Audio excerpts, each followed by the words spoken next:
Hello everyone, and welcome to the Smiling Frame channel.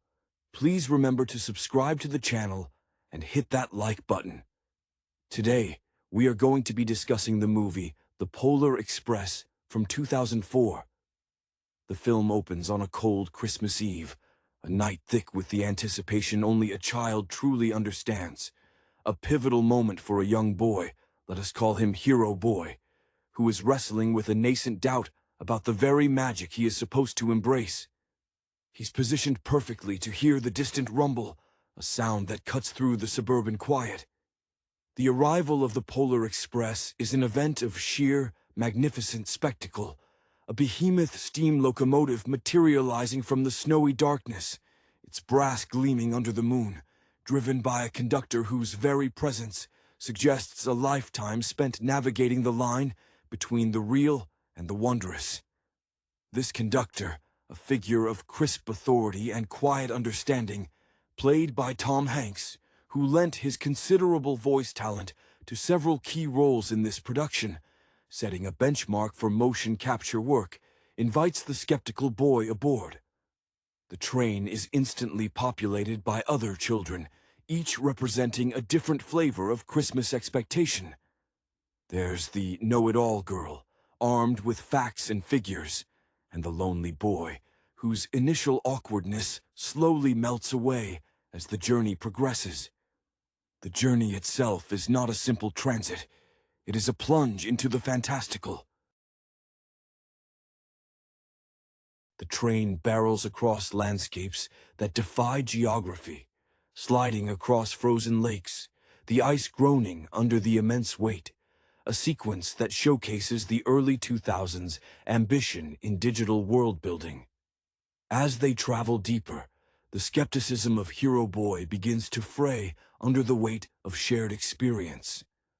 The hot chocolate scene, a legendary piece of musical choreography, sees waiters move with impossible, gravity-defying precision, a nod perhaps to the old Hollywood musical tradition that director Robert Zemeckis often referenced in his groundbreaking work, pushing technological boundaries as he had done previously with films like Forrest Gump and Cast Away. The train's trajectory leads them eventually to the North Pole, a landscape not of cheerful workshops, but of staggering industrial complexity, where thousands of elves toil with diligent, organized fervor. The sheer scale of Santa's operation is breathtaking, a realization of every childhood fantasy of manufacturing joy. The ensuing chaos as Santa prepares for his annual launch is brilliantly chaotic, a tightly controlled pandemonium orchestrated by the jolly old man himself, another character voiced by Hanks, who imbues the figure with a warm, grounding presence. A detour takes the children into the scary, silent world of the Lost Train section, where Hero Boy momentarily loses his companions and must confront his fears alone. This isolation serves a crucial purpose. It forces him to choose belief over doubt, especially after he retrieves a vital bell that had fallen from Santa's sleigh. The climax occurs as Santa selects the first child of the night to receive the true gift of Christmas. For Hero Boy, having proven his renewed faith by finding the bell, the moment is intensely personal. He receives the bell, but in a moment of distraction, perhaps the lingering influence of his earlier cynicism, he loses it. The train eventually returns him to his quiet, snowy street. The other children disembark, seemingly having experienced a vivid but ultimately ephemeral dream. Yet, as dawn breaks, Hero Boy finds the bell resting under his Christmas tree. It doesn't ring for his parents, who, grounded in adult reality, can only hear a faint jingle, a testament to the film's central theme, that the magic of Christmas is only truly audible to those who believe. Hero Boy knows the sound is real, a private validation of the extraordinary journey he undertook. The conductor, with his air of knowing everything and admitting nothing, remains an enigmatic guide throughout. His steady gaze, a performance masterfully captured by Hanks, anchors the more outlandish events, suggesting that even the most unbelievable occurrences operate under a set of immutable, albeit magical, rules. This is a man who has seen countless nights like this, a silent historian of childhood faith. The know-it-all girl, initially presented as almost annoyingly sharp, proves to be a necessary counterpoint to Hero Boy's developing belief. She clings to logic until the sheer overwhelming reality of the Polar Express shatters her carefully constructed understanding of the world. Watching her face change from stern skepticism to wide-eyed awe is one of the small triumphs of the journey. Conversely, the lonely boy finds his voice not through argument, but through shared experience, his tentative steps toward friendship blossoming during the shared peril and wonder of the journey. The transition into the frozen lake sequence is particularly telling of the emotional state of the passengers. As the train skids violently across the ice, the initial thrill gives way to genuine fear. It is in this moment of shared vulnerability, where everyone is clinging to whatever solid object they can find, that the barriers between the children begin to fall. The film uses these high-stakes, high-speed sequences not just for visual dazzle, which it certainly delivers in spades, reminiscent of the kinetic energy Zemeckis loved to capture, but as catalysts for character bonding. The elves themselves, rendered with a slightly frantic, almost corporate efficiency, highlight the scale of Santa's undertaking. They are not just jolly helpers, they are precision workers, underscoring the idea that the biggest miracles often require the most detailed planning. This contrasts sharply with the quiet reverence of the final moments, showing the difference between the mechanics of Christmas and its spirit. When Hero Boy enters the reindeer stables, the sheer power and nobility of the creatures, especially the led reindeer who shares an almost telepathic connection with Santa, reinforce the stakes. This isn't just a ride, it's a sacred duty. His near failure, losing the bell, is the essential narrative device, ensuring that his eventual reward is earned through active recovery, not just passive witnessing. He has to actively choose belief by battling his way back through the train's silent cars to retrieve what he lost. The return trip is steeped in a melancholic quiet, The magic is receding, pulling back into the ether from whence it came. The children, forever changed by the experience, must reintegrate into their separate realities. For Hero Boy, the silence after the conductor bids him farewell is heavy, weighted by the possibility that the entire night was merely a spectacular dream fueled by too much anticipation. The world looks duller, less defined, until the evidence, small and metallic, appears. The sound of that bell, a clear, pure tone only he can truly hear, is the film's final, definitive statement. Belief is a frequency that the cynical cannot tune into, a private treasure that validates the extraordinary reality hidden just beyond the edge of the mundane. The conductor's farewell is particularly poignant, a lingering moment where his professional demeanor almost cracks, revealing a deep empathy for the boy standing on the frosted lawn. It is clear from the subtle tremor in his voice and the deliberate way he adjusts his gloves that these nights are not merely jobs for him. They are sacred duties, validations of the world he lives in, a world that requires constant reassurance against the creeping tide of adult disbelief. This echoes the dedication one sees in career artists like Hanks himself, who commit fully to inhabiting roles that require both technical precision and profound emotional honesty. Hero Boy's frantic search for the bell upon returning home is driven by a desperate need for tangible proof. The house, now bathed in the soft, ordinary light of morning, feels alien after the vivid, saturated colors of the North Pole. His parents, representative of the pragmatic world that values observable facts, exhibit a gentle, almost tired acceptance of his story. They see the excitement, but interpret it through the lens of a vivid dream, a common affliction of growing up. When his younger sister points out the absence of the bell on his pajamas, the moment is a sharp sting of confirmation that his experience might be unshareable. The revelation of the bell under the tree is managed with masterful restraint. It doesn't explode with dazzling light. Instead, it rests simply, radiating a silent promise. His parents hear only a faint, muffled sound, perhaps attributing it to the slight ringing in the ears one gets after a very exciting night. But when Hero Boy shakes it, the sound that rings out is described by the film with an almost impossible clarity, a perfect, resonant chime that slices through the morning air for him alone. This is the film's ultimate tribute to childhood intuition, that the most profound truths are often those that defy empirical measurement. The sound becomes his secret knowledge, a permanent shift in his perception of reality. He carries the weight and wonder of that perfect sound, signifying that while the train may depart, the journey and the belief it cements endures within him, a permanent, internal soundtrack to his continuing life. The experience leaves Hero Boy transformed, subtly but profoundly. He no longer feels the desperate need to prove the adventure to his parents. The validation has become internalized, residing in the quiet knowledge of the bell's pure tone.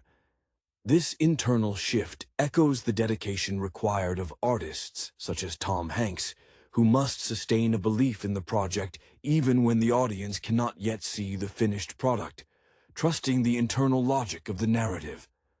The shift in Hero Boy is away from performance, no more trying to convince, and toward embodiment of belief. The final scene, focusing on the other children, offers brief, poignant glimpses into their own moments of transition. The know-it-all girl, having witnessed the impossible mechanics of the North Pole, might now approach learning with a newfound respect for the mysteries that defy mere categorization. The lonely boy, having shared profound moments of terror and joy, is unlikely to retreat back into his shell. The shared vulnerability forged on the train has established a foundation for genuine connection in the everyday world.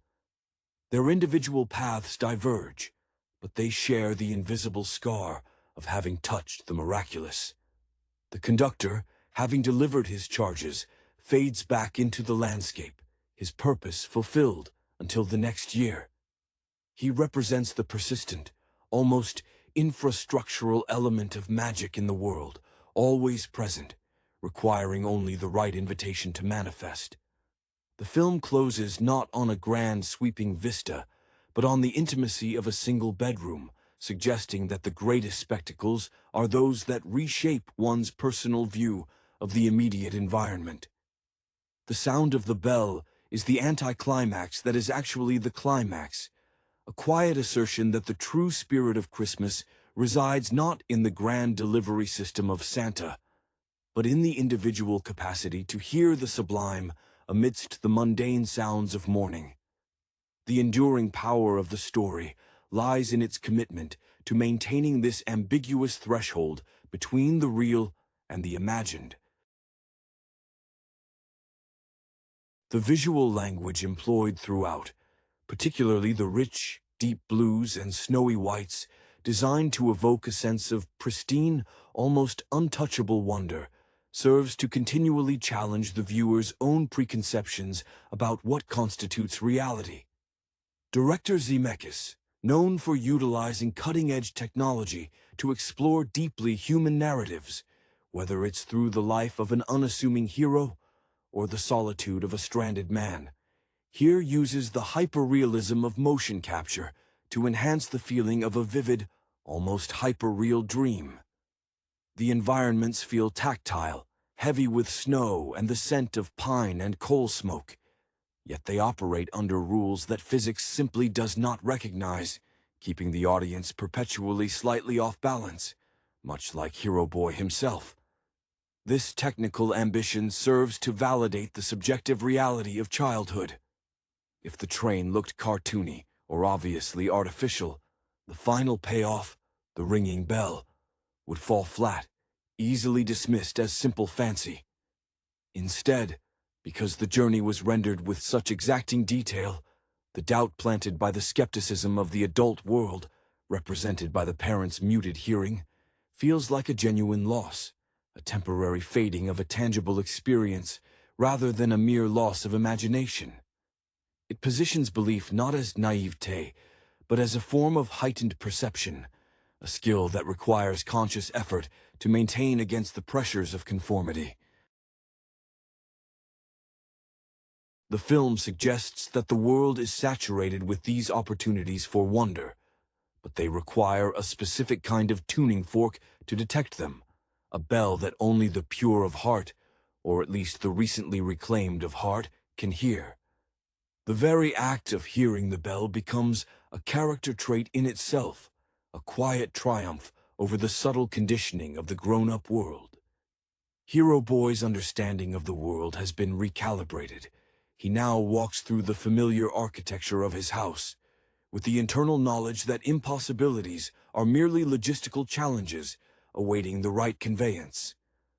This quiet revolution mirrors the internal processes of actors, like Hanks, who must wholly commit to the internal reality of a role, whether playing a historical figure or an invented one, to convince an audience of its truth. His posture, perhaps infinitesimally straighter than before, suggests a man who has been given a secret mandate to guard the ephemeral beauty of the night. Furthermore, the lingering sense of motion, the faint phantom sensation of the train's powerful engine throbbing beneath the floorboards, likely stays with him for days. It's the emotional residue of extreme excitement mixed with genuine fear, a potent psychological cocktail that solidifies memory into perceived reality. He is now part of an exclusive club, initiated by the conductor and sealed by the reindeer's breath, a fellowship bound by shared proximity to the core of Christmas mythos. The narrative structure cleverly uses the peripheral characters to reflect Hero Boy's own journey back to faith. The know-it-all girl's inevitable capitulation to wonder provides external proof that even the most rigidly structured minds can bend to undeniable magic. Her eventual silence, contrasted with her initial verbosity, speaks volumes about the incommunicability of true awe. The film understands that some experiences transcend language and can only be recognized through a change in bearing or expression. It is a lesson in humility disguised as a high-speed adventure, demonstrating that intelligence alone is insufficient armor against the mysteries of the universe. The shared silence that settles over the returning children upon their dispersal is perhaps the most telling aspect of their shared adventure.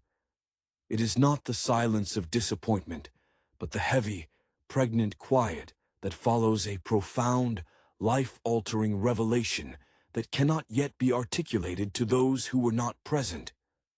Each child steps off the Polar Express back onto the familiar, mundane pavement of their own street, now feeling impossibly dull compared to the glittering expanse of the North Pole.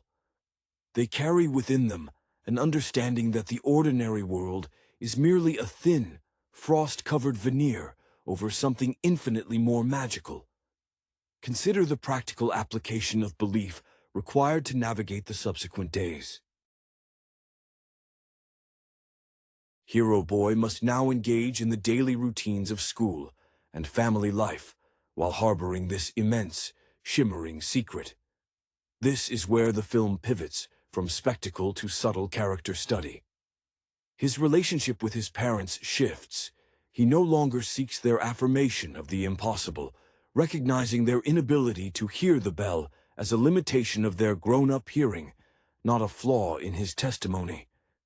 This realization imbues him with a quiet, almost stoic maturity, suggesting that true conviction often requires standing alone against the consensus. The lingering effect of the journey manifests in sensory details.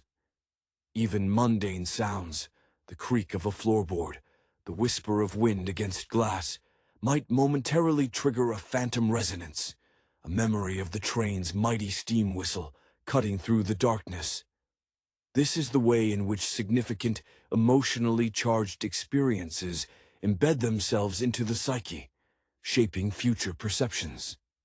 The entire narrative becomes a foundational myth for the boy, a moment against which all subsequent experiences of excitement or disappointment will be measured. The train wasn't just a vehicle. It was a crucible where doubt was burned away, leaving behind a purified core of faith, much like the painstaking process a dedicated craftsman, such as Zemeckis in his pursuit of cinematic realism, undertakes to perfect a single frame. The true gift was not the bell, but the indelible clarity of hearing it ring.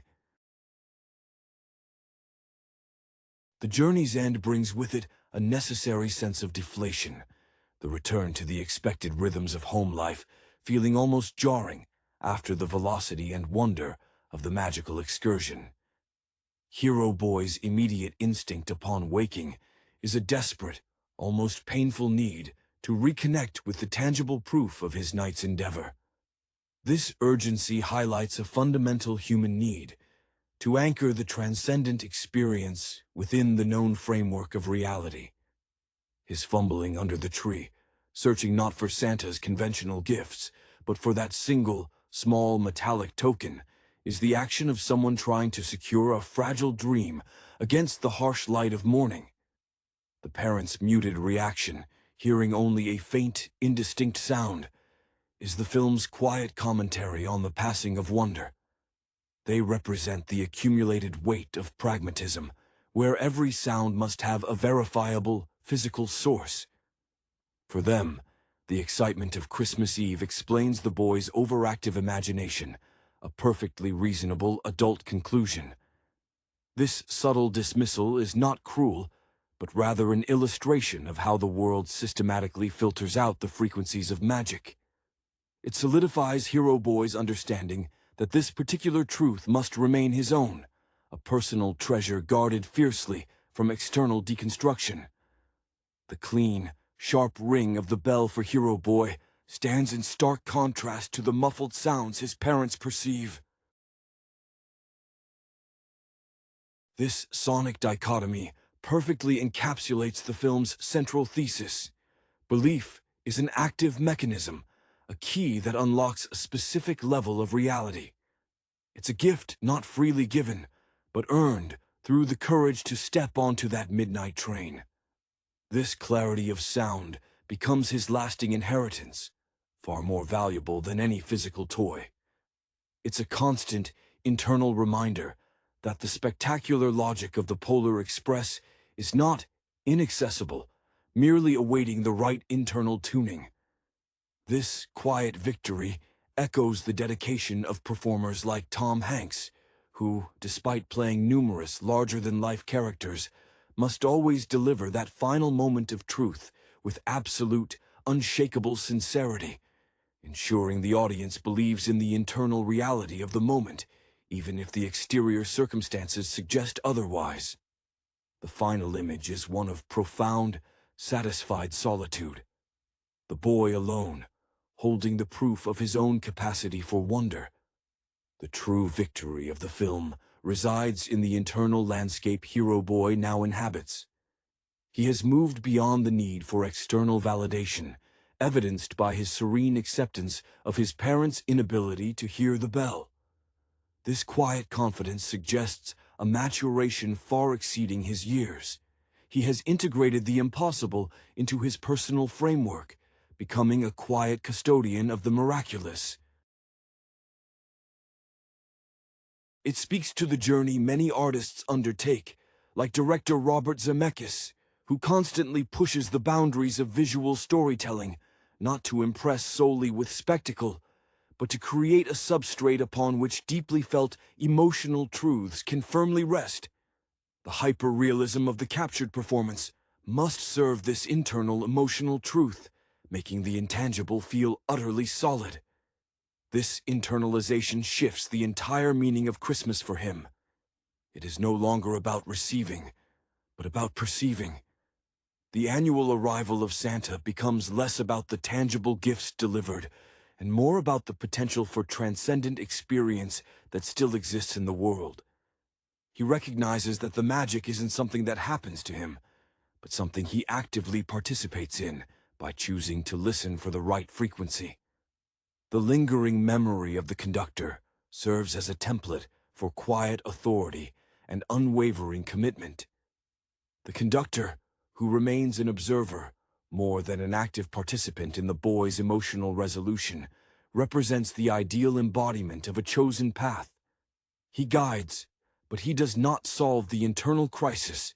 That remains the passenger's responsibility. The conductor's crisp, almost Victorian demeanor suggests a link to a timeless order, an adherence to tradition that ensures the continuity of wonder year after challenging year. Even the initial skepticism of the know-it-all girl serves a vital purpose in retrospect. Her eventual speechless awe, witnessed by Hero Boy, reinforces that the magic is universal enough to break through even the most fortified walls of logic. The shared, non-verbal acknowledgement among the children who rode the train creates an invisible cohort, a group forever united by having stood at the precipice of absolute belief and having jumped.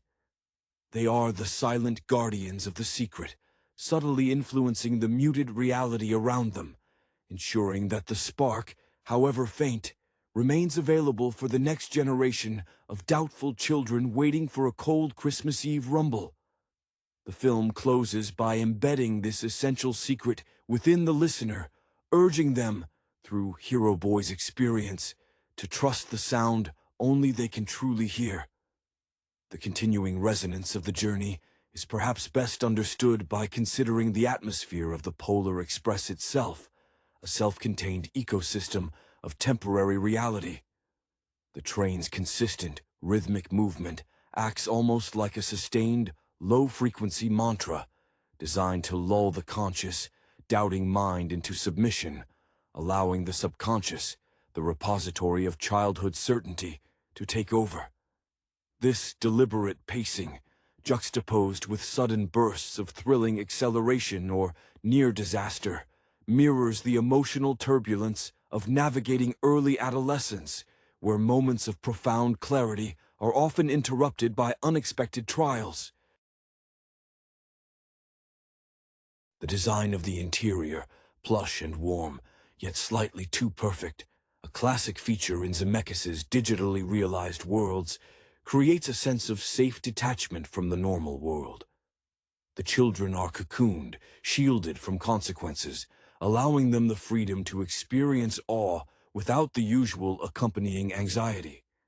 This environment facilitates the slow, crucial melting of the lonely boy's initial isolation.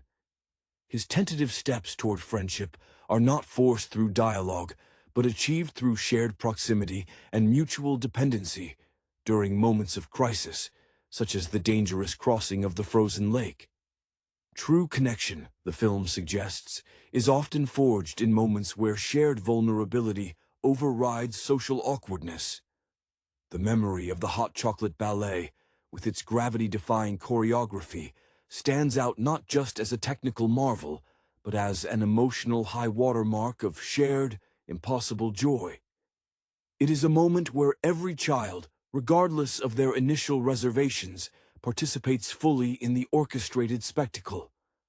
The waiters, moving with an almost religious devotion to their task, embody the selfless spirit of service inherent in the Christmas ideal.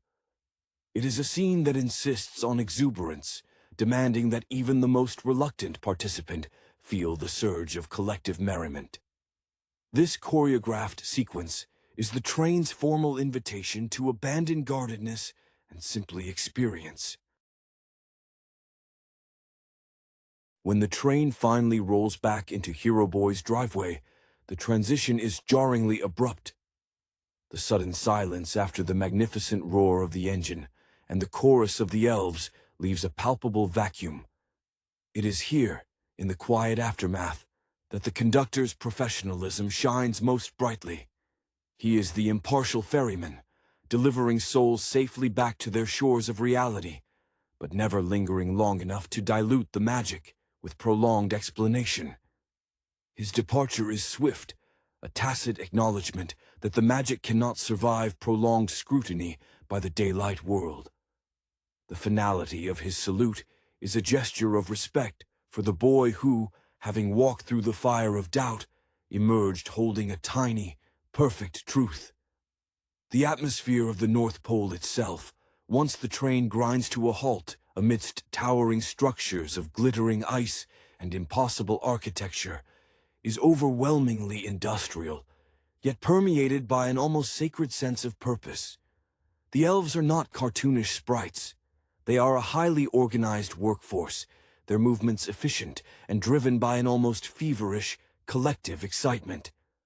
This industrial scale underscores the magnitude of the undertaking, demonstrating that the greatest miracles are often the result of painstaking, dedicated labor.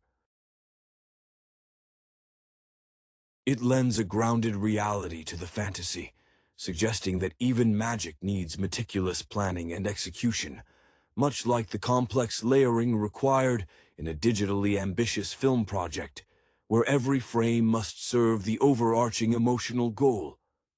Hero Boy's brief, terrifying encounter in the dark, unlit car after the train stops unexpectedly illustrates his final internal hurdle. Alone in the vast, echoing darkness, the shadows take on the shapes of his lingering doubts. This segment is designed to isolate him, forcing him to rely solely on the inner conviction he has tentatively cultivated. His fear is palpable, the silence broken only by the anxious drumming of his own heart. The retrieval of the bell, which he finds lying starkly against the dark floor, is a physical act of reclaiming his faith. It is a deliberate choice to pick up the symbol of belief when it would be easier to remain paralyzed by fear.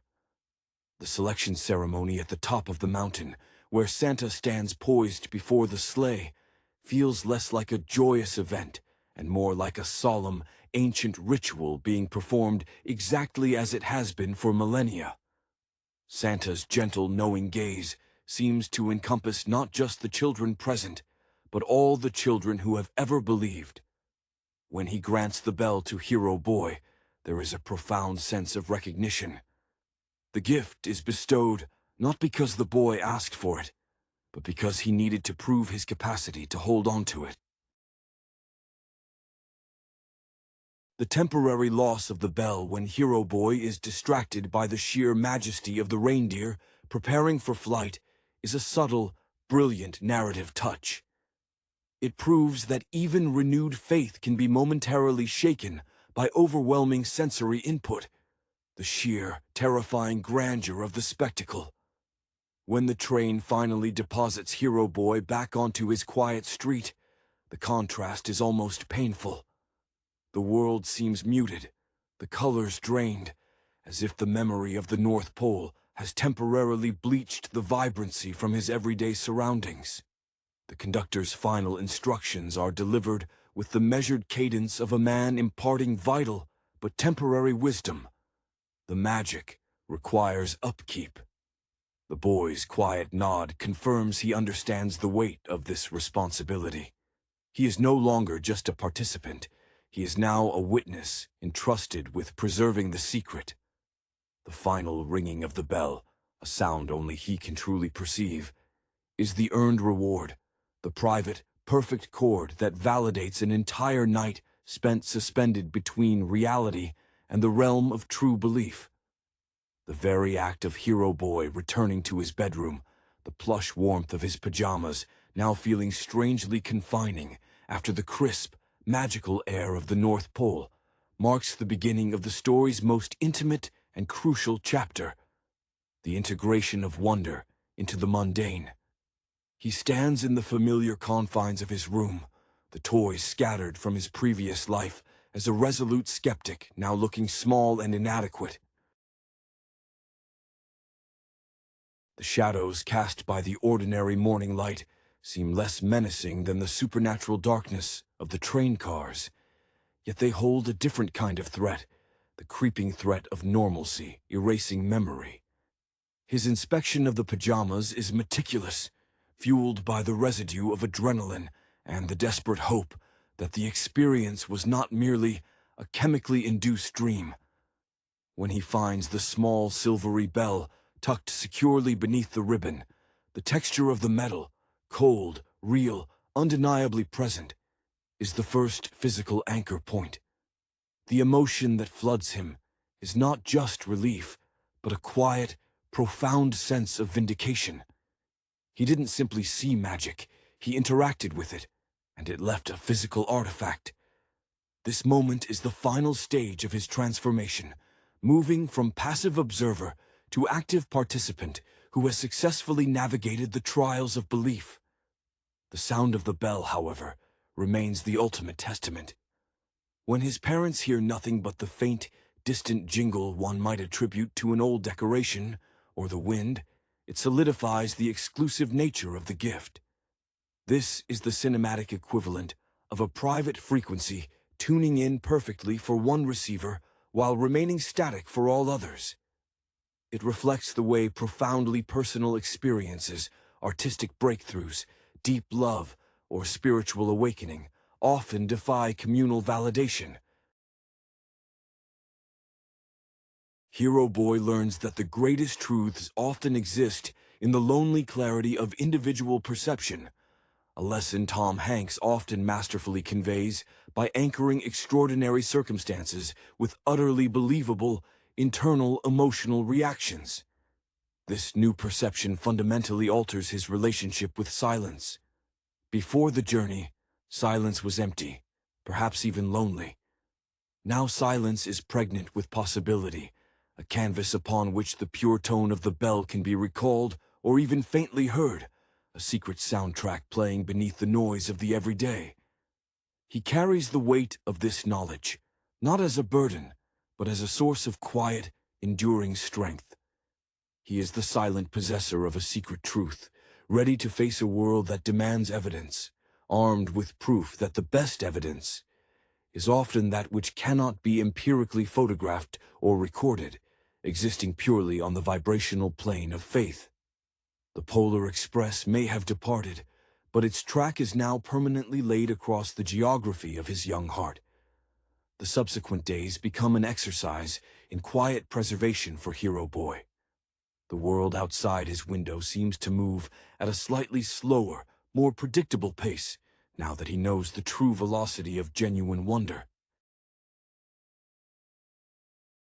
He observes his parents with a newfound gentle patience, recognizing that their inability to hear the bell is not a lack of love or intelligence, but a consequence of the necessary dulling that adulthood imposes, a self-protective filtering mechanism against the impossible chaos of the universe. He sees their tired acceptance of his dream not as dismissal, but as a sad necessity for maintaining functional reality. This preservation instinct manifests in subtle ways. He handles the bell with almost religious care, rarely shaking it, preferring to hold it close, feeling its metallic coolness against his palm as a constant reminder. When he does shake it, it is done in the private sanctity of his room, the sound slicing through the air with an audacious purity that momentarily eclipses the ticking of the bedside clock or the distant drone of traffic. This sound is his secret language, spoken only to himself, a confirmation that the extraordinary is always within reach, provided one remembers how to tune in. The know-it-all girl, when glimpsed later at school, offers a fascinating study in internalized transformation. Her usual assertive posture is softened. She listens more, her eyes holding a distant, reflective quality. She no longer argues points of fact with the same aggressive certainty. The shared ordeal of the train has left its mark, a silent covenant between those who saw the true mechanics of the night. Her silence is not defeat, but a recognition that some truths are too vast for classroom debate. She, too, is now guarding a frequency, albeit one she may struggle to access without the ongoing reinforcement of the communal experience. This entire ordeal underscores the essential loneliness inherent in genuine conviction. The conductor, in his final wave, was acknowledging this future isolation. The experience is transformative precisely because it is largely unshareable. It forces Hero Boy to internalize his sense of self-worth, grounding it not in external praise or confirmation, but in the unshakable knowledge of what he personally witnessed. This is the crucible where true character is forged, not in the shared ecstasy of the journey, but in the quiet resolve to carry the memory forward when the applause has faded and the tracks have vanished back into the ordinary snow. The bell is not just a souvenir, it is the weight and wonder of self-trust made manifest. The memory of the journey begins to weave itself into the fabric of Hero Boy's dreams, no longer as a frantic reenactment of events, but as a series of serene, almost mythological tableaus. He dreams not of the speed or the terror, but of the crystalline quality of the air at the North Pole, the way the light refracts through the ice canyons surrounding Santa's workshop, turning every mundane movement into a slow-motion spectacle of impossible beauty. These nocturnal visits serve as maintenance checks for his belief, fortifying the delicate inner structure against the erosion of the day. His interaction with the lonely boy, though brief, remains a cornerstone of his renewed understanding of human connection. The act of sharing fear and wonder had stripped away the artificial barriers of social roles. Hero Boy now understands that deep bonds are not formed through common interests, but through shared vulnerability in the face of the sublime. He suspects that the lonely boy, too, carries the echo of the train's whistle, a sound that now acts as an unofficial, spectral reunion call for all who boarded. This realization fosters in Hero Boy a broad, undefined empathy, a silent acknowledgement that beneath the surface of every quiet classmate or reserved neighbor lies the potential for an extraordinary, secret life. The conductor, perpetually framed against the backdrop of twilight or midnight snow, emerges in Hero Boy's memory as the ultimate professional. He embodies the idea that service to wonder requires absolute detachment from personal recognition. He is the mechanism, never the focus. His unwavering commitment to the schedule, even when defying every known law of physics, teaches a powerful lesson in disciplined dedication, a stoic adherence to one's self-appointed, almost sacred task, regardless of the skepticism encountered. This figure becomes an archetype for Hero Boy, the necessity of fulfilling one's true calling with unwavering focus, even if the pathway seems absurd to the uninitiated.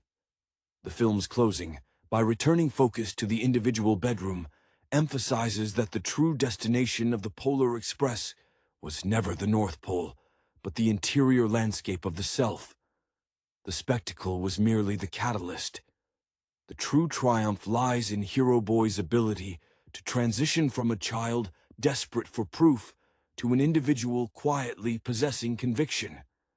He has internalized the lesson that the greatest miracles are those that reshape one's internal architecture, making the familiar world newly potential, newly charged. The silver bell is simply the external symbol of an internal, inaudible ringing that promises to accompany him for the rest of his life, a quiet, constant hum beneath the superficial noise of the everyday. The enduring weight of this internal transformation is that it renders Hero Boy perpetually poised on the edge of revelation. He is now an analog child navigating a digital world, his senses finely attuned to frequencies others have muted. He learns to appreciate the delicate art of seeming normal while being fundamentally altered. This duality, the outward conformity required to function in the parental world, contrasted with the vibrant, secret reality vibrating within, creates a subtle tension that defines his burgeoning personality. He is polite, engaged, yet undeniably elsewhere, his gaze often drifting toward a window, as if expecting the sound of steam and heavy steel breaking the suburban quiet. The experience has also subtly rewired his capacity for disappointment. Minor setbacks that once felt catastrophic, a lost game, a forgotten homework assignment, now register with muted significance. Having faced the existential void of the dark train car and returned with proof, these smaller failures of the mundane world lacked the necessary gravity to truly wound him. This resilience, born not of bravado, but of having already experienced the ultimate test of faith, marks his true passage into an earned maturity. He understands that true adversity lies in the potential surrender of one's inner vision, not in external circumstances. In this light, the film becomes a quiet manifesto on the necessary secrecy of sublime experience. The know-it-all girl's changed demeanor suggests that while she cannot articulate the memory with the same intensity as Hero Boy, the encounter has cracked her rigid certainty. Perhaps she now finds herself pausing on cold nights, listening for a faint whistle, a testament to the shared foundational moment. Their connection is no longer defined by verbal sparring, but by a mutual, unspoken understanding that a line was crossed that night, a boundary between the sensible and the magical that they alone have crossed.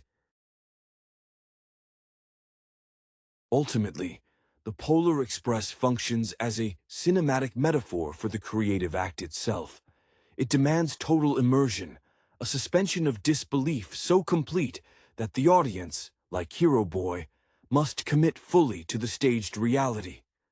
Zemeckis constructs a world so detailed, so emotionally authentic in its performance capture, that the audience is compelled to hear the bell too, even if, like the parents, they only register a vague, distant chime. The success of the film hinges on its ability to convince the viewer, if only for 90 minutes, that the greatest adventure is the choice to believe in the tangible reality of the unproven, securing that tiny, perfect vibration of hope deep within the quiet chambers of the heart. The continuation of this theme inevitably turns toward the concept of legacy and transmission.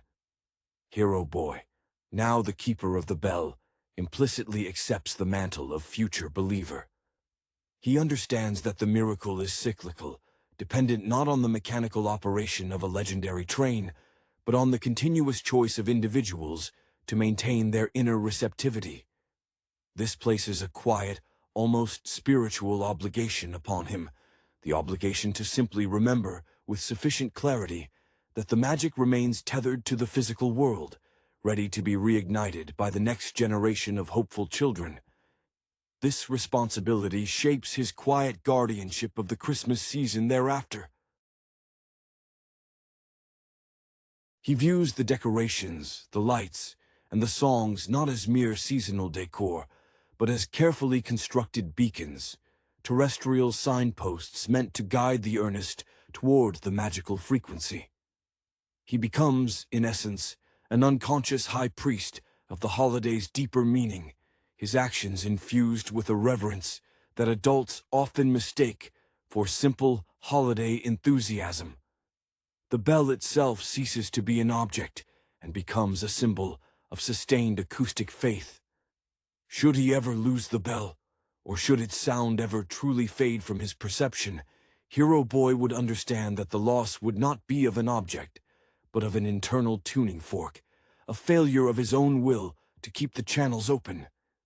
This realization injects a layer of profound, existential responsibility into his childhood.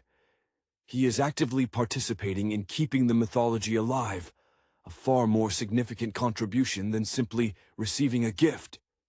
This narrative trajectory mirrors the ambition of complex storytelling, where the craft itself becomes part of the message.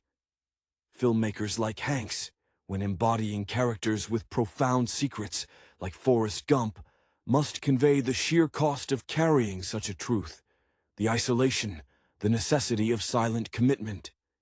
Hero Boy's steady gaze, often described as seeing through surfaces, is the visual manifestation of a soul that has glimpsed the underlying operational code of the universe, and must now pretend that code is invisible to maintain the peace of the visible world. He walks forward, a small figure carrying a secret resonance, forever listening for the next perfect, impossible ring, knowing that the real journey is the effort required to hear it year after year. The Polar Express, a 2004 cinematic venture directed by Robert Zemeckis, stands as a landmark achievement in motion capture technology. Yet its thematic execution remains a subject of fascinating debate. Zemeckis, already a pioneer in visual effects with films like Who Framed Roger Rabbit and Forrest Gump, pushed the boundaries of what digital animation could convey, employing performance capture to translate the subtle nuances of live actors onto their animated counterparts.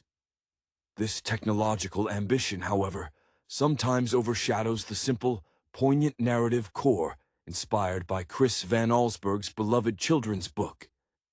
The film centers on an unnamed protagonist, often referred to as the Hero Boy, voiced and physically performed by Tom Hanks. Hanks's involvement here is crucial. It represents an extension of his established persona as a relatable, everyman figure capable of navigating extraordinary circumstances, a trait visible from his breakout role in Big to his Oscar-winning turns in Philadelphia and Forrest Gump. In The Polar Express, Hanks embodies multiple roles: the Hero Boy as an adult narrator, the conductor, the hobo, and Santa Claus himself, a kaleidoscopic demonstration of his vocal versatility, though the reliance on one actor for such disparate figures occasionally contributes to a certain uniformity in the character landscape. The narrative hinges on skepticism confronting belief. The Hero Boy, perched on the precipice of adolescence, loses his certainty in the magic of Christmas. His journey aboard the titular train, an ornate, almost steampunk marvel, is less a physical voyage across the snowy landscape than an internal pilgrimage toward reaffirming faith. The conductor, whose sharp, almost theatrical delivery, a clear nod to classic Broadway showmanship, serves as the pragmatic guide, insists on the rules of the journey, the ticket, the destination, the spirit. Visually, the film is striking, leaning heavily into the uncanny valley. The photorealistic yet inherently artificial look of the children, their eyes too wide, their movements occasionally stiff, creates a peculiar atmosphere. This visual tension mirrors the narrative's central conflict, the desire for genuine childhood wonder mediated through cutting-edge, yet inherently manufactured, technology. Zemeckis was deeply invested in this technique, seeing it as the future of storytelling, moving beyond traditional cell or CGI animation to capture raw human performance. The train sequences themselves are a masterclass in staging kinetic energy. The thrilling descent down the icy mountain pass, the precarious crossing of the frozen lake, and the encounter with the spectral hobo, all these set pieces showcase Zemeckis' directorial flair for escalating tension. The hobo, another Hanks performance, introduces a darker, existential element. He is the spectral embodiment of doubt, a ghost of Christmas past who warns the hero boy about the dangers of losing one's way, representing the cynical voices that plague the transition from childhood idealism to adult pragmatism.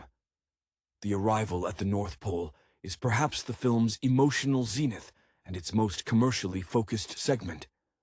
The sheer scale of the operation, the meticulously organized chaos of the elves, who are depicted less as whimsical sprites and more as a highly efficient, slightly militaristic production line, underscores the industrial scale of modern myth-making.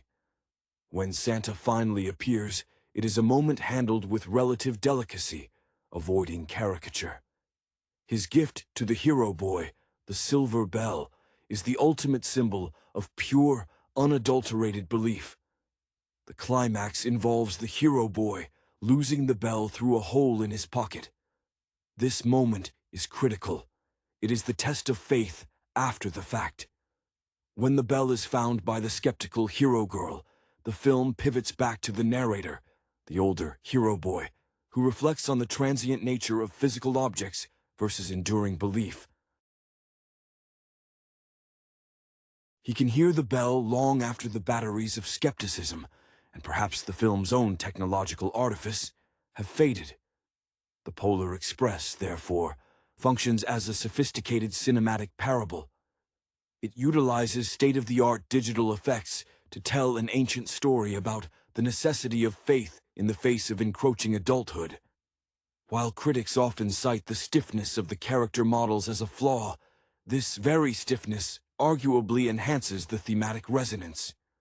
The magic is so perfect, so hyper-real, that it forces the audience to actively choose to believe in the human spirit animating the digital shell, much like the hero boy chooses to believe in the spectral sound of the bell.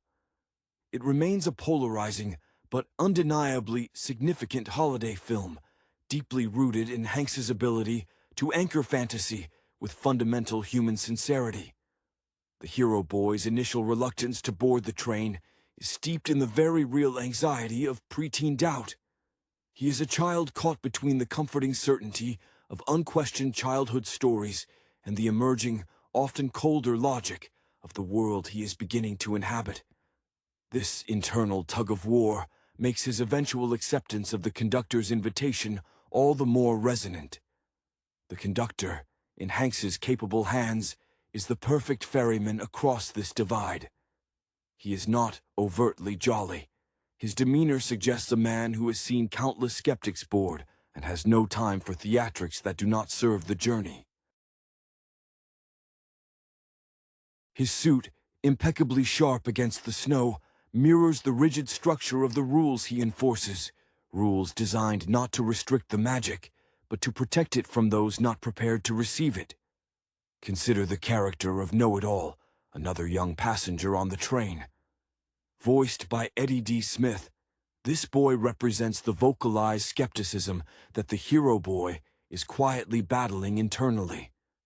Know-It-All articulates the logical objections to the entire enterprise, the physics of the ice lake crossing, the efficiency of the North Pole workshop, thereby externalizing the hero boy's own burgeoning cynicism. His eventual humiliation, when the train speeds past his stop, serves as a necessary narrative punctuation mark. Logic, when untempered by imagination, is left behind by the momentum of belief. The visual motif of the train itself warrants closer examination. It is more than just transportation. It is a kinetic cathedral. The steam that billows from its stack is dense and hyper-real, interacting perfectly with the digital environment in a way that was groundbreaking for 2004. This meticulous rendering of the physical world sets up the jarring contrast with the slightly off-kilter human figures inhabiting it. The initial lighting inside the carriage is warm, inviting, a temporary bubble of contained wonder. Yet, even within this warmth, the hero boy sits isolated, his eyes darting, trying to reconcile the visual evidence before him with the fading sound of the Christmas bells in his memory. The performance capture process, which brought Hanks and the other actors' movements to the screen, is inseparable from the film's emotional texture. When the hero boy stumbles or gains his footing, the slight hesitation feels genuinely human, even if the resulting character model appears strangely smooth. This tension between the authentic motion data and the digital rendering creates a dreamlike state, mimicking the very nature of a vivid, intense dream where details are crystal clear, but the overall context feels slightly alien. The hobo's sequence on the roof of the train car provides a necessary jolt of gothic urgency. His ghostly presence, the way he seems to dissolve into the vapor, is Zemeckis tapping into the universal fear of being forgotten or becoming irrelevant. For the hero boy, confronting the hobo is confronting the possibility that he might grow up only to realize he wasted his time believing in ephemeral things. The hobo's story, a life spent on the periphery, unable to find his way back to the warm center, is a cautionary tale whispered on the wind, driving the hero boy further toward the certainty offered by the conductor and, ultimately, Santa. The final act, the distribution of the bells, is the emotional release valve. When the hero boy realizes his bell is missing, the immediate rush of panic is palpable. It is the gut-wrenching realization that one might have been chosen, witnessed the miracle, and still lost the tangible proof. The moment the bell is found, gleaming under the lights of his bedroom, is not a return to normalcy, but an ascent to a higher plane of knowing. The adult narrator explains that he hears the bell, a delicate, high-pitched ringing, even though his adult ears should not be capable of perceiving such a sound. This suggests that the auditory experience is not reliant on physical apparatus, but on the preserved sensitivity of the soul. The film concludes not on the spectacle of the North Pole, but on a private, personal confirmation of faith, perfectly encapsulated by a sound that only the believer can truly register. The emotional weight carried by the young protagonist throughout the journey is a study in burgeoning existential questioning. His journey is paralleled by the experience of the young girl, Sarah, whose unwavering belief acts as a quiet foil. She never suffers the same profound crisis of faith. Her ticket remains pristine, untorn, a visual metaphor for an uncomplicated acceptance that the hero boy actively struggles to reclaim. This contrast highlights the burden of knowledge. As children approach the age where societal pressures begin to erode fantasy, they must actively fight to retain the inherent magic they once took for granted. The conductor's authority is never cruel, but absolute, functioning as the voice of tradition that demands respect for the established order of Christmas lore. His movements are precise, his announcements measured, suggesting a deep, practiced understanding of the sacred nature of this particular voyage. He embodies the organized structure necessary to maintain such a grand illusion, an illusion that requires rigorous adherence to its own internal laws. His role is to shepherd the doubtful to the threshold, but never to drag them across it. The choice to see, to hear, must remain autonomous. The transition into the North Pole workshop sequence is characterized by an overwhelming saturation of activity and color, a deliberate maximalist approach that seeks to bombard the senses into submission. The sheer scale of the operation, with conveyor belts stretching into dizzying perspectives, serves to demystify the process just enough to make the final presentation of Santa Claus feel earned rather than simply assumed. The elves, rendered with their large heads and tiny limbs, lean heavily into the visual language of industrialized labor, perhaps subtly commenting on the commercialization of the holiday. Yet their collective energy is channeled toward a singular, selfless act of giving. Santa Claus himself, another iteration voiced by Hanks, is presented as a figure of profound, benevolent energy rather than mere jolly excess. He moves with an ancient grace. When he speaks to the hero boy, his voice is pitched low, confidential, acknowledging the gravity of the gift being bestowed. The bell. This gift is fragile precisely because its value is entirely subjective and internal. The visual emphasis on the bell's delicate mechanism, the slight swing of its clapper, focuses the audience's attention on the vulnerability inherent in holding on to something purely spiritual. The sequence where the hero boy retrieves the bell after the train has departed, encountering the adult narrator version of himself, reflecting on the event, is narratively complex. The older self confirms that the physical bell was indeed left behind, emphasizing that the tangible object is ephemeral. It can be lost, misplaced, or even taken away by the mundane reality of waking life. The true prize is the auditory memory, the resonance that persists. This resolution elevates the film beyond a simple adventure narrative. It becomes an assertion that true belief is a cultivated internal faculty that matures with age, rather than something that is shed upon reaching maturity. The faint, lingering chime is the sound of a successful internal transition. The boy has internalized the magic, making it immune to external loss. The enduring appeal of the Polar Express, despite its sometimes sterile digital aesthetic, lies precisely in its commitment to this internal transformation. The visual landscape, often criticized for its lack of organic warmth, actually serves a higher structural purpose by reflecting the hero boy's own internal dissonance. The world of the train is too bright, too sharp, too perfect, a manufactured reality that demands active engagement from the viewer, mirroring the effort required of the protagonist to suspend his disbelief. This hyper-clarity forces the audience into a state of heightened perception, akin to the moment before a dream resolves or a deep conviction solidifies. Furthermore, the film subtly explores the concept of generational inheritance of wonder.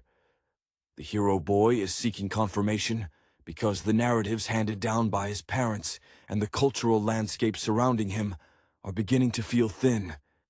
His journey is an attempt to validate the stories he was told, thereby securing his own ability to pass them on authentically one day. When he finally hears the bell as an adult, it confirms that he is now equipped to be a bearer of the magic, prepared to offer that same resonant gift to the next generation, perhaps even to a skeptical child of his own. This unbroken chain of auditory faith is the film's true legacy, more enduring than any visual effects breakthrough.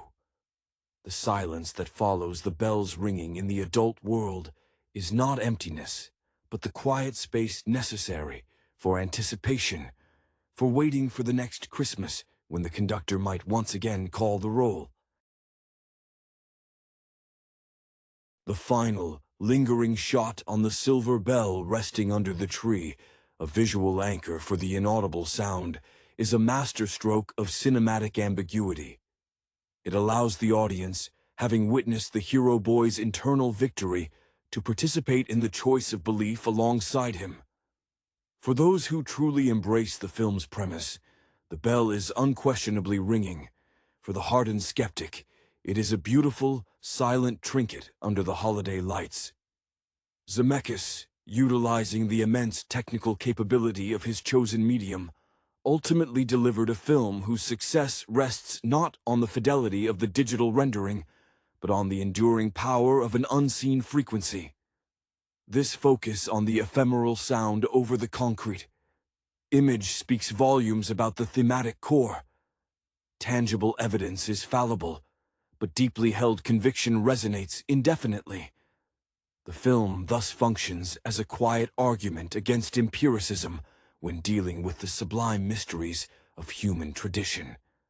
The commitment of the cast, particularly Hanks's multifaceted performance, which grounds the entire endeavor in recognizable human emotion, whether as the world-weary conductor or the infinitely patient Santa, ensures that even when the visuals venture into the uncanny, the emotional through line remains firmly connected to the relatable experience of childhood yearning and discovery. The Polar Express solidifies its place not just as a technological milestone, but as a complex meditation on the architecture of faith in a rapidly modernizing world. The film's atmosphere is further enriched by the depiction of the journey itself, which oscillates between moments of serene beauty and outright terror, reflecting the emotional volatility of the hero boy's internal state. The slow, rhythmic clatter of the train wheels initially provides a comforting, almost hypnotic cadence, a sonic blanket against the cold reality outside. However, this comfort is repeatedly tested by the sudden, jarring incidents, the near-catastrophic derailment on the ice, for instance, where the physics defy conventional reality, demanding a suspension of understanding that mirrors the act of faith itself. The physics aboard the Polar Express are not those of the mundane world, but the physics of myth, where momentum is governed by desire rather than mass and friction. The initial interactions between the children on the train establish a microcosm of social dynamics that will shape the hero boy's understanding of belief. The hero girl embodies pure, intuitive acceptance, her enthusiasm untainted by self-doubt. She represents the ideal state the hero boy is striving to return to. In contrast, Know-It-All serves as the self-appointed guardian of mundane reality, using superficial knowledge as a shield against vulnerability. His insistence on factual accuracy ultimately renders him deaf to the deeper truths being offered. This dynamic highlights a key message: that growing up often involves choosing to silence the loud, analytical voices in favor of the quiet, intuitive ones. The train car's interior, illuminated by the warm, incandescent glow of the overhead lamps, acts as a temporary haven. It is a space where the rules of the outside world, gravity, doubt, the passage of time, are momentarily suspended. When the hot chocolate arrives, served by the phantom-like waiters who appear and vanish with spectral grace, the scene reaches a peak of sensory immersion. This moment is pure sensory indulgence, designed to overwhelm the hero boy's lingering skepticism with undeniable, albeit transient, physical pleasure. Even the perfectly choreographed dance of the waiters, executed with a precision that borders on the robotic, suggests that magic, even the purest kind, requires immense, organized effort to manifest. The transition from the conductor's structured authority to Santa's paternal presence marks the final emotional ascent. Santa Claus is portrayed not as an ancient being dwelling in isolation, but as the chief executive of joy, deeply involved in the intricate logistics of global happiness. His interaction with the hero boy is brief but monumental. He doesn't lecture about belief. He simply acknowledges the boy's journey and validates his inherent goodness by offering the bell. This validation is crucial because it shifts the focus from proving the existence of magic to acknowledging one's worthiness to receive its symbols. The bell is a key, not a prize. It unlocks a state of being rather than marking an achievement. The film suggests that the greatest gift is not the toy or the experience, but the restored capacity to hear the magic that has always existed alongside the everyday world. The adult narrator's perspective lends a profound melancholic beauty to the retrospective telling. His voice, layered with the wisdom and regret of accumulated years, carries the subtle weight of experiences that have dulled the sharpness of childhood perceptions. When he speaks of the bell's sound, it is not with the excited eagerness of the boy on the train, but with a deep, almost fragile tenderness, suggesting that this specific frequency of wonder is hard-won and easily lost in the noise of adult responsibility.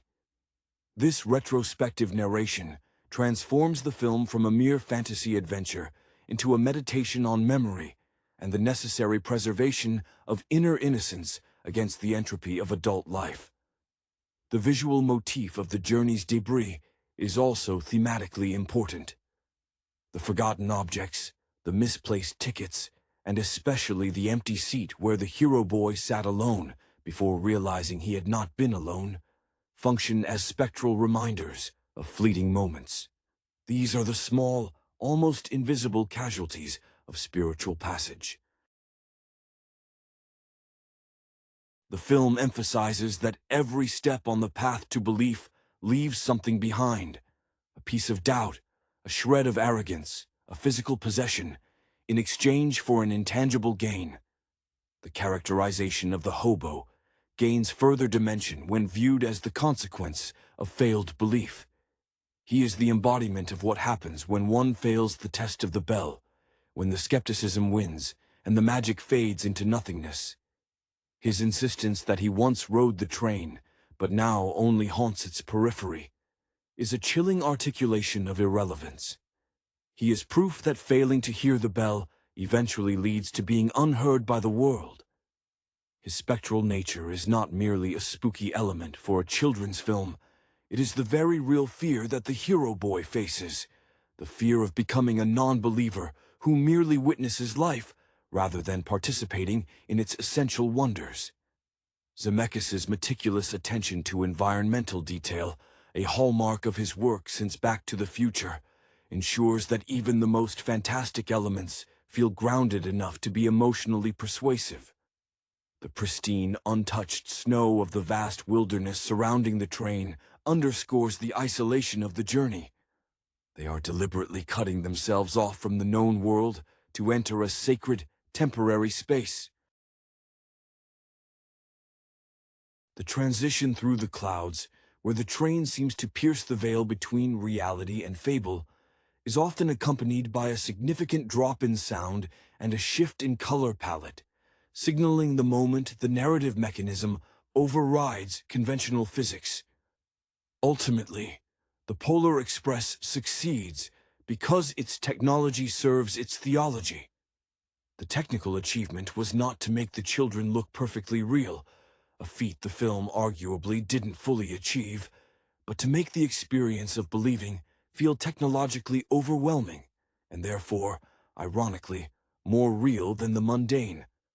The journey is a carefully engineered system designed to provoke a spiritual awakening, proving that even the most spectacular digital canvas cannot replace the simple, persistent sound of a silver bell heard only by the heart.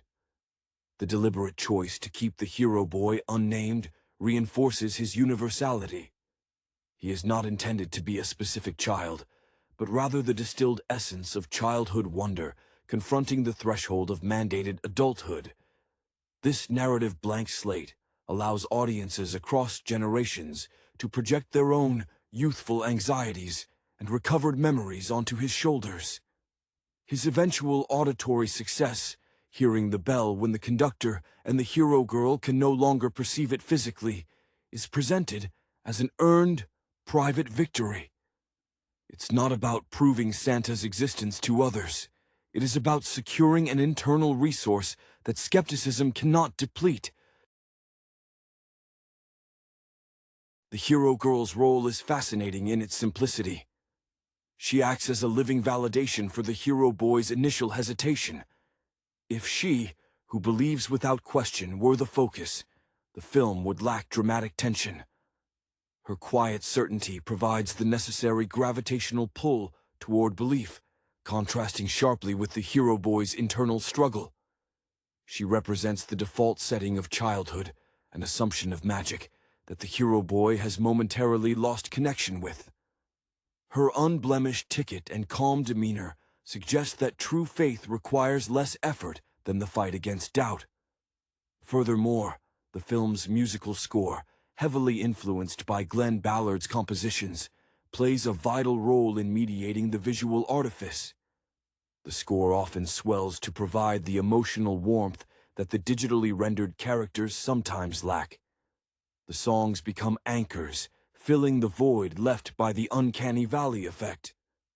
For instance, when the children sing, the communal act of music-making momentarily overrides the stiff visual presentation, forcing the audience to connect emotionally with the collective experience rather than scrutinizing individual facial expressions. This reliance on auditory cues to bridge the gap between the digital surface and the human core is a subtle acknowledgement of the limitations of the motion capture technique itself. The conductor, whose narrative function is to maintain order, ironically facilitates chaos by ushering the children into the realm of the impossible. His insistence on the routine, punching the ticket, checking the schedule, is the framework that allows the miraculous to occur safely within defined boundaries. He is the necessary pragmatist within the magical system, ensuring that the extraordinary journey adheres to rules comprehensible enough for a hesitant mind to follow. He is the first layer of necessary adult authority that the hero boy must trust before he can trust the higher, more abstract authority of Santa Claus.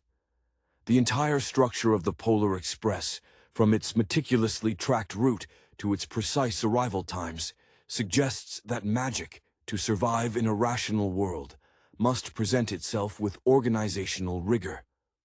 The recurring motif of pockets and loss throughout the narrative subtly underscores the fragility of holding on to intangible treasures. The hero boy's initial pocket is one through which the silver bell inevitably escapes, symbolizing how easily important, delicate truths slip through the grasp of inattention or anxiety. This loss is not arbitrary. It happens immediately after the peak spiritual experience, when the boy is momentarily distracted by the surrounding spectacle and his own burgeoning sense of self-importance derived from being singled out by Santa. The bell's absence forces him into the final, necessary act of faith, believing in what he no longer physically possesses. The character of the bell itself transcends its material form to become a symbol of the auditory memory of childhood. When the hero boy, as a young boy, hears the bell ring, it is a sound that cuts through the surrounding Christmas cacophony, the hustle of the elves, the roar of the train, the chatter of the other children. It is a high-frequency signal meant only for those whose inner mechanisms are finely tuned to receive it. As the adult narrator, his ability to hear it confirms that this tuning, once achieved, is permanent, even if the external world attempts to drown it out with adult noise, the clatter of daily life, the practical concerns that dull the ear. The contrast between the highly structured world of the North Pole and the amorphous nature of belief presents a central paradox. The elves operate with industrial precision, turning imagination into physical goods, a process that ironically risks turning the miracle into mere manufacturing. Yet, the final, most important gift, the bell, is inherently unmanufacturable because its value is derived solely from the recipient's internal acceptance. This juxtaposition